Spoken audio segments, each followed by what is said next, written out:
यानी मैं कई अरसा देवबंदी रहा हूँ और इस किताब की तबलीग करी है मैंने लोगों को, इससे दर्ज दिए बैठ बैठ के लोगों को मस्जिदों के अंदर, ठीक है, क्योंकि मैं सही हदीस की किताब समझता था। मुझे नहीं पता था कि सही बुखारी क्या है, सही मुस्लिम क्या है, जामे तिर्मिजी क्या है, सुनन इब्न माजा क्या है, सुनन नसाई क्या है, मुझे नहीं पता था, ठीक है। मैं इसे ही समझता था कि यही हदीस की किताब है जिसमें आप सल्लल्लाहु अलैहि वसल्लम की तालीमात है। मुझे नहीं पता था कुरान का तर्जुमा भी होता है, कुरान का तर्जुमा भी पढ़ना चाहिए। बस मैं ये जानता था कि रमजान आएंगे तो कुरान रटना है, ठीक है, 2 कुरान 3 कुरान 4 कुरान करने हैं, और जो अपने यहाँ मर चुके हैं बुजुर्ग उन्हें बख्शना है, बस इतना ही मैं कुरान से काम लेता था। एक इंतहा पसंदी उम्मत में आई, सारी सारी रात जागना। फलां बुज़ुर्ग थे, वो रस्से से अपने बालों को बांध लेते थे कि नमाज पढ़ते पढ़ते जब नींद आए और झटका लगे तो रस्से से बंधे हुए बालों से उस झटके से तकलीफ़ हो और उनकी आँख खुल जाए और फिर नफलों में शुरू हो गए। एक फलां बुज़ुर्ग थे, वो अपने आँखों में नमक का सुरमा लगाते थे ताकि आँखें जल जाएं, वो उसमें वो जलन पैदा हो जाए और नींद उड़ जाए। ये इस ऐसे वाक़यात भरे पड़े हैं। फ़लाँ बुज़ुर्ग थे, उन्होंने 30 साल इशा के वज़ू से फ़जर की नमाज़ अदा की। ये दीन नहीं है। फ़ज़ाइल अमाल में शिरक है, बकवास करते हैं, फजूल बातें करते हैं। फ़ज़ाइल अमाल में तौहीद है, शिरक नहीं है। जो करामतें हैं उनका शिरक से कोई ताल्लुक़ नहीं है। अस्सलामु अलैकुम व रहमतुल्लाहि व बरकातुहू। मोहम्मद हुसैन सवाल कर रहे हैं, सलमान भाई आपकी वीडियो देखी जिसमें आपने बयान किया कि फ़ज़ाइल अमाल नहीं पढ़नी चाहिए, ये अक़ीदा ख़राब करने वाली किताब है। तो मेरी समझ में नहीं आता कि ये तो देवबंदी मसलक की बहुत ही मकबूल और मशहूर किताब है, तो आपको क्या परेशानी है कि लोग इसे पढ़ें। देखिए मेरे भाई, सबसे पहली बात तो ये समझ लें कि मेरी फ़ज़ाइल अमाल के साथ कोई पर्सनल दुश्मनी नहीं है कि मैं लोगों को मना करूं कि भाई आप लोग फ़ज़ाइल अमाल ना पढ़ें। लेकिन जब मैं काम कर रहा हूँ दीन की तबलीग कर रहा हूँ, तो मेरी ये जिम्मेदारी है कि मैं लोगों को हक बात बताऊँ। जैसे कुरान ने खुद हमें हुक्म दिया कि लोगों तुम बेहतरीन उम्मत हो, तुम्हारा काम ये है कि तुम लोगों को नेकी की तरफ बुलाओ और बुराई के कामों से रोको।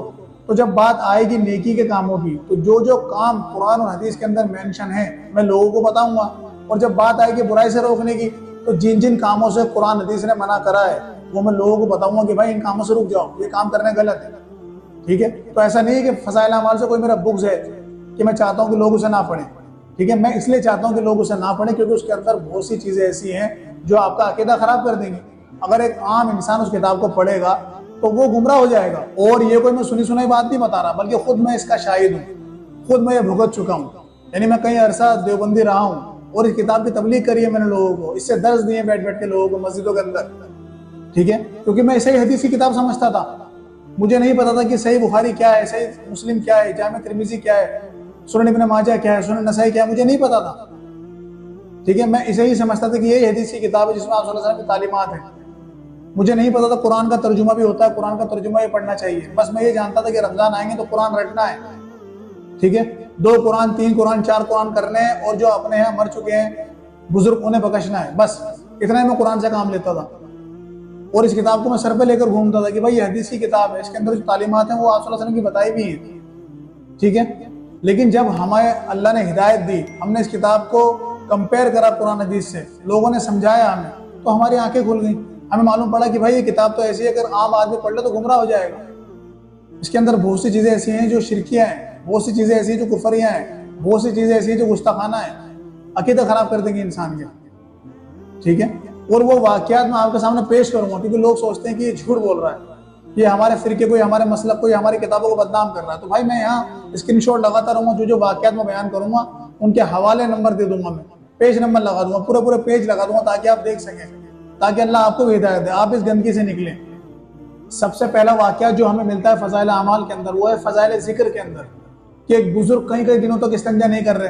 किसी ने पूछा कि भाई आप इस्तिंजा को क्यों नहीं जा रहे, तो कहा कि मैं क्या करूं, जब भी मैं बाथरूम में पेशाब करने बैठता हूं मुझे वहां अनवार नजर आते हैं, नाउज़ुबिल्लाह, यानी अल्लाह ताला का नूर नजर आता है टॉयलेट के अंदर। अब एक आम इंसान जब इस वाक्य को पढ़ता है तो कहता है सुभान अल्लाह, माशा अल्लाह, देखे कितने बड़े बुजुर्ग थे, इतना जिक्र कर लिया उन्होंने अल्लाह का कि उन्हें हर जगह अल्लाह का नूर नजर आने लगा। लेकिन जब आप इसे कुरान से कंपेयर करेंगे, हदीस से कंपेयर करेंगे, आप सल्लल्लाहु अलैहि वसल्लम की सीरत से कंपेयर करेंगे, तो आपको मालूम पड़ेगा ये कितनी बड़ी गुस्ताखी है अल्लाह ताला की। यानी क्या आप सल्लल्लाहु अलैहि वसल्लम से बढ़कर उसका दर्जा हो गया था बुजुर्ग का? क्या आप सल्लल्लाहु अलैहि वसल्लम से बढ़कर उसने जिक्र अस्कार कर लिया था अल्लाह ताला का? अल्लाह के रसूल की हदीस है कि आप सल्लल्लाहु अलैहि वसल्लम फरमाते हैं कि सबसे ज्यादा तुम में अल्लाह से डरने वाला मैं, अल्लाह से मोहब्बत करने वाला मैं हूँ, अल्लाह का तकवा इख्तियार करने वाला मैं हूँ। तो क्या आप सल्लल्लाहु अलैहि वसल्लम के साथ कभी ऐसा हुआ कि आप बाथरूम जा रहे हो तो आपने इस्तिंजा ना कराओ। आपने कहा कि भाई नहीं मुझे अल्लाह के अनवार नजर आ रहा, नाउजुबिल्लाह, तो तौहीन है अल्लाह की। लेकिन देखें अब आप इस फज़ाइल अमाल के अंदर एक किस्सा लिखा है। इसी तरह दूसरा किस्सा मिलता है एक और बुजुर्ग का, कि एक बुजुर्ग किसी शख्स के घर आते हैं और कहते हैं कि भाई क्या तुम्हारे घर में कोई पाक साफ जगह है? वो कहता है किस लिए? बोले मुझे मरना है। ठीक है, तो वो बुजुर्ग उसके घर में आते हैं, वो पाक साफ जगह पे जाकर लेटते हैं और मर जाते हैं। ठीक है, और हद यहाँ तक नहीं होती, हद ये होती है कि जब उसे वो दफना रहा होता है उस बुजुर्ग को, तो बुजुर्ग उसका हाथ पकड़ लेते हैं, अंगूठा पकड़ लेते हैं। तो वो इंसान चौंक जाता है, डर जाता है, कहता है हजरत आप तो मर चुके, आपने मेरा अंगूठा कैसे पकड़ लिया? तो कहते हैं बेटा अल्लाह के वली मना नहीं करते, एक जगह से दूसरी जगह ट्रांसफर हो जाते हैं। ठीक है, अब कोई आम आदमी किस्सा पढ़ ले तो माशाल्लाह सुभान अल्लाह की सदाएं बुलंद करेगा और कहेगा देखे कितने बड़े अल्लाह वाले थे, मरने के बाद भी बातें कर रहे हैं। ठीक है, लेकिन अगर आप कुरान पढ़ेंगे, आप हदीस पढ़ेंगे तो आपको मालूम पड़ेगा ये कितना बड़ा स्कैम है, कितना बड़ा ये गुस्ताखाना अकीदा है जो हमें गुमराह करने के लिए डाला गया है। और वो कैसे मालूम पड़ेगा? भाई क्या कुरान के अंदर अल्लाह ताला ने ये नहीं फरमाया कि कोई शख्स नहीं जानता कि उसे कहाँ मौत आएगी, वो कहाँ मरेगा, किस जगह उसे मौत आएगी, और कोई नहीं जानता कि कब उसे मौत आएगी। अल्लाह ताला तो ये क्लेम कर रहा है अल्लाह के कलाम के अंदर कि कोई नहीं जानता कब मरेगा या कहाँ उसे मौत आएगी। कोई लिख के दे सकता है कि मैं फला जगह मरूंगा इतने बजे या इस दिन मरूंगा? नहीं जानता। लेकिन बुजुर्ग को मालूम पड़ गया कि मैं फला जगह जाऊंगा, लेटूंगा और मर जाऊंगा। ठीक है, तो कुरान की गुस्ताखी नहीं है, कुरान के अकीदे का इनकार नहीं है। अब ये तो थी कुरान की बात, अब इस मसले को हम हदीस से कंपेयर करेंगे, यानी इस बुजुर्ग को आप सल्लल्लाहु अलैहि वसल्लम की सीरत से कंपेयर करेंगे। आप सल्लल्लाहु अलैहि वसल्लम की वफात हुई, आपका जिस्म मुबारक अभी चारपाई पर रखा है, अभी आपको दफनाया नहीं गया। सहाबा में इख्तलाफ हो गया कि आप सल्लल्लाहु अलैहि वसल्लम को कहाँ दफनाया जाए। किसी ने मशवरा दिया कि आपको जन्नतुल बकी में दफनाया जाए, किसी ने कहा कि नहीं आप मक्का के रहने वाले थे, मक्का में आपकी पैदाइश हुई, आपको मक्का लेकर जाएंगे, किसी ने कहा नहीं फला जगह दफनाएंगे। इख्तलाफ हो गया, सहाबा में आवाज़ें बुलंद हो गई। लेकिन हज़रत अबू बकर रज़ी अल्लाह तआला अन्हु खड़े हुए और कहा कि मैंने अल्लाह के रसूल सल्लल्लाहु अलैहि वसल्लम से ये हदीस खुद सुनी है कि नबी सल्लल्लाहु अलैहि वसल्लम ने फरमाया कि अंबिया जहाँ फौत होते हैं उसी जगह उनकी कब्र बनाई जाए, वहीं दफन किया जाए उन्हें। तो आपको उसी हुजरे के अंदर दफनाया गया जहाँ आप रहते थे। ठीक है, तो बुजुर्ग इतना पावरफुल कि मरने के बाद अंगूठा पकड़ रहा है लोगों का और कह रहा है कि भाई मैं मरा नहीं हूँ, सिर्फ ट्रांसफर हुआ हूँ। तो भाई आप सल्लल्लाहु अलैहि वसल्लम भी ट्रांसफर ही हुए होंगे ना, तो आपने बताया नहीं साहब को कि मुझे क्यों तुम लड़ रहे हो मेरे लिए, मुझे यहाँ दफना दो। अबू बकर रज़ी अल्लाह तआला अन्हु को हदीस क्यों बतानी पड़ी? तो अगर किसी नॉन मुस्लिम की अदालत में आप ये मुकदमा पेश करेंगे तो वो क्या कहेगा कि यार नबी तो इस बुजुर्ग को होना चाहिए, इसके पास इतनी पावर है, तुम किसे नबी मान रहे हो नाउजुबिल्लाह, तो क्या नबी की तौहीन नहीं है?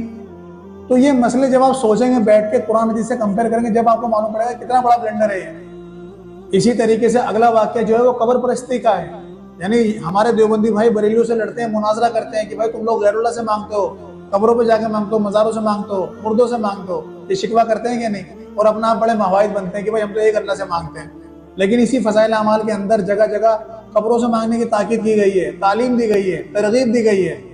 ठीक है, यानी किस्सा ये है कि एक जमात किसी कब्रिस्तान के पास से गुजरती है, रात काफ़ी हो जाती है तो वो कब्रिस्तान के अंदर ही पड़ाव डाल लेती है। ठीक है, अब कब्रिस्तान के अंदर जब वो पड़ाव डालते हैं, सोते हैं, तो जो जमात का अमीर होता है उसके ख्वाब के अंदर कब्र वाला आता है, यानी जो कब्रें थी उसके अंदर से एक कब्र वाला उस अमीर के ख्वाब में आता है और कहता है कि भाई मुझे अच्छा नहीं लग रहा, तुम लोग मेरे घर आए हो, मेरे मेहमान हो, और मैं तुम्हारी कुछ दावत वगैरह नहीं कर पा रहा, तो तुम एक काम करो, तुम्हारे पास जो ये ऊँट है सेहतमंद, ये मुझे दे दो, मैं इसे ज़िबा कर दूंगा और मेरा बेटा कल यही ऊँट, सेम ऊँट लेकर, मतलब इसी तरह सेहतमंद ऊँट लेकर तुम्हें दे देगा। ठीक है, उनका यानी सौदेबाजी हो जाती है। अब जब अमीर की आंख खुलती है, यानी जो जमात लेकर आया था अमीर था, उसकी आंख खुलती है, वो देखता है कि ऊँट ज़िबा हुआ पड़ा है, यानी कब्र से निकल कर मुर्दे ने ऊँट ज़िबा कर दिया। ठीक है, अब अमीर उठा, अमीर ने फिर बाकी काम संभाला, यानी जो बाकी उसके गोश्त वगैरह, खाल वगैरह अलग करने की वो करा, और सबने खाया बनाया, फिर चलने लगे। सुबह को जब जाने लगे तो एक लड़का ऊँट लेकर आने लगा और पूछा भाई फला नाम का इंसान कौन है? तो अमीर बोला भाई मैं हूँ। तो कहा रात मेरे वालिद साहब मेरे ख्वाब में आए थे और मुझे कहा कि ये ऊँट फला शख्स को दे देना जिसका ये नाम होगा। तो उस अमीर साहब ने वो ऊँट लेकर रख लिया।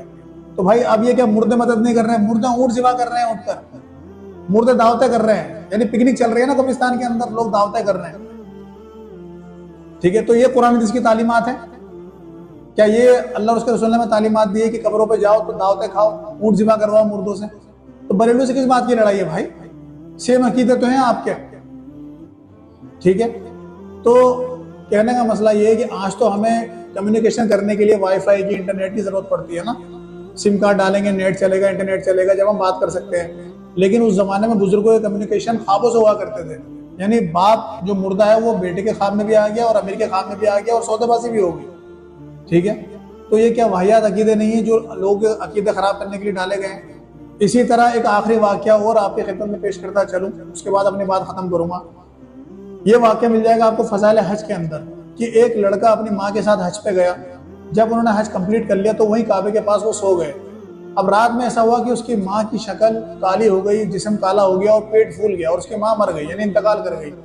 अब जब वो लड़का सुबह उठा उसने देखा कि उसकी माँ का इंतकाल हो गया, मुंह वगैरह बदन वगैरह सब काला पड़ गया और पेट फूल गया। ठीक है, तो उसने दुआ करी अल्लाह ताला से। तो वो देखता है कि इतने बादल पे एक शख्स बैठ कर आता है और नीचे आगे उतरता है, उसकी माँ के करीब आता है, उसकी माँ के पेट पे हाथ फेरता है, उसके चेहरे पे हाथ फेरता है और जैसे वो हाथ फेरते हैं तो उसकी माँ ठीक हो जाती है और जिंदा हो जाती है।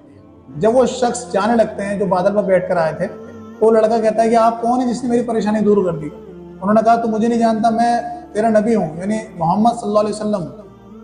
और आप सल्लल्लाहु अलैहि वसल्लम बैठते हैं बादल पर और चले जाते हैं। अब इस वाक्य को अगर आम आदमी पढ़ेगा तो उससे क्या नतीजा निकालेगा कि आप सल्लल्लाहु अलैहि वसल्लम वफात के बाद भी अगर मदद करते हैं तो फिर वो या नबी मदद नहीं कहेगा, तो फिर उसका शिया से बरेली से क्या झगड़ा है भाई। वो भी तो या अली मदद या नबी मदद ये मानते हैं कि मदद करते हैं, गैरुल्लाह से मदद मांगते हैं, दुआएं करते हैं, तो इसमें क्या फिर लड़ाई रह गई, फिर क्यों मुनाजरा करते हो आप लोग। ठीक है, तो दूसरी चीज ये कि नबी की इतनी बड़ी तौहीन की आप सल्लल्लाहु अलैहि वसल्लम किसी गैर औरत पर आकर हाथ फेर रहे हैं, टच कर रहे हैं किसी गैर औरत को। हालांकि हमें हदीस के अंदर मिलता है कि आप सल्लल्लाहु अलैहि वसल्लम के पास जब लोग बैत करने आते तो आप सल्लल्लाहु अलैहि वसल्लम मर्दों से हाथ पे हाथ रख के बैत लेते और औरतों को साइड में पर्दे की आड़ में बिठाते और उनकी आवाज से बैत लेते। और वफात के बाद आप सल्लल्लाहु अलैहि वसल्लम आकर हाथ फेर रहे हैं नाउजुबिल्लाह गैर औरतों पे, और फिर इसका दिफा करते हैं, कहते हैं जी आप सल्लल्लाहु अलैहि वसल्लम रूहानी हकीम है, ठीक है, रूहानी बाप है उम्मत के। तो भाई बाप तो फिर जिंदगी में भी थे। अगर आप सल्लल्लाहु अलैहि वसल्लम का यही रुतबा था कि आप छू सकते थे किसी को भी क्योंकि आप उम्मत के रूहानी बाप थे, तो वो तो जिंदगी में भी थे ना। तो जिंदगी के अंदर कोई वाक्य दिखाए हदीसों से कि आप सल्लल्लाहु अलैहि वसल्लम ने किसी सहाबियात के ऊपर या किसी के ऊपर जख्म पे या कहीं ऐसा हाथ लगाया हो या बेपर्दगी वाला मामला रिकॉर्ड हुआ हो, कहीं भी नहीं है। तो अपने बुजुर्गों का दिफा करते हो, जहन्नुम कमाते हो। ठीक है, तो ऐसे बहुत से वाकयात हैं मेरे भाई, अगर हम उसे कंपेयर करने जाएंगे तो पूरा दिन चाहिए एक एक वाक्य में बात करने जाऊं तो। ये चंद वाकयात मैंने आपकी खिदमत में रखे ताकि आप लोगों की अकलें खुलें, आप देखें कि भाई हम जिस मसलक को, जिस फिरके को फॉलो कर रहे हैं, जिस किताब को पढ़ रहे हैं, डिफेंड कर रहे हैं, उसमें क्या है, कहीं आखिरत खराब ना हो जाए क्योंकि जिंदगी में दोबारा नहीं भेजा जाएगा। यही मौका भेजा अल्लाह ताला ने देकर कि इसमें आखिरत बनानी है। ठीक है, फिर लोग दिफा करते हैं, कहते हैं कि जी उसमें कुरान की आयत भी तो है, उसमें हदीस भी तो है। तो मेरे भाई क्या तुम्हारे पास अलग से कुरान मौजूद नहीं है, हदीस मौजूद नहीं है, तुम्हें इसके अंदर से कुरान हदीस चाहिए? अगर ये लॉजिक मान लिया जाए तो फिर तो जो कादियानी है उनकी किताबों के अंदर भी कुछ ना कुछ कुरान की आयतें हैं, कुछ ना कुछ हदीसें हैं, तो वो भी पढ़ लिया करें, उससे भी दीन ले लिया करें। फिर आपके नजदीक तो बरेलवी भी घूम रहा है, शिया भी घूम रहा है, तो उनकी किताबों में से दीन ले लिया करें। क्या आप अपने फिरके के लोगों को ये सलाह देंगे कि बरेलियों की किताबें पढ़ लिया करें, उसमें कुरान भी है, हदीस भी है? क्या नहीं है? क्या अहमद रजा खान साहब की जो किताब है उसमें कुरान की आयतें कोट नहीं करी उन्होंने, हदीसें कोट नहीं करी?